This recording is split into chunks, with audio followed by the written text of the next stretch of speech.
La parole est à Madame Delphine O. Ce 9 avril 2019, Delphine O, vous avez posé votre toute dernière question au gouvernement à l'Assemblée nationale française. Durant 2 ans, vous avez siégé ici comme députée La République En Marche de Paris. Merci, Monsieur le Président. La politique, c'est un peu une histoire de famille. Votre frère, Cédric O, est l'un des fondateurs du mouvement En Marche. Ancien conseiller d'Emmanuel Macron à l'Élysée, il est secrétaire d'État chargé du numérique dans le gouvernement de Jean Castex. À sa nomination, vous publiez ce tweet. Fierté familiale, l'engagement, le souhait de servir et d'être utile aux autres sont dans notre histoire.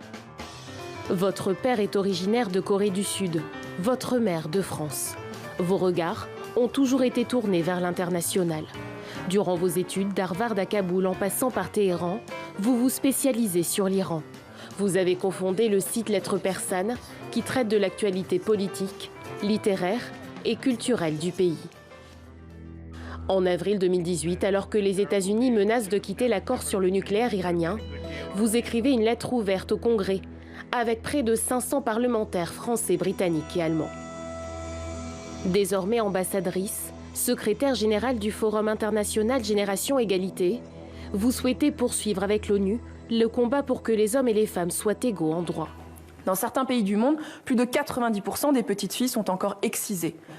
Nombre d'entre elles sont encore forcées à des mariages, à des âges bien en dessous de l'âge de la majorité et dans des couples qu'elles n'ont pas choisis. 25 ans après l'adoption du programme d'action en faveur de l'égalité à Pékin, comment permettre à toutes les femmes de disposer de leur corps?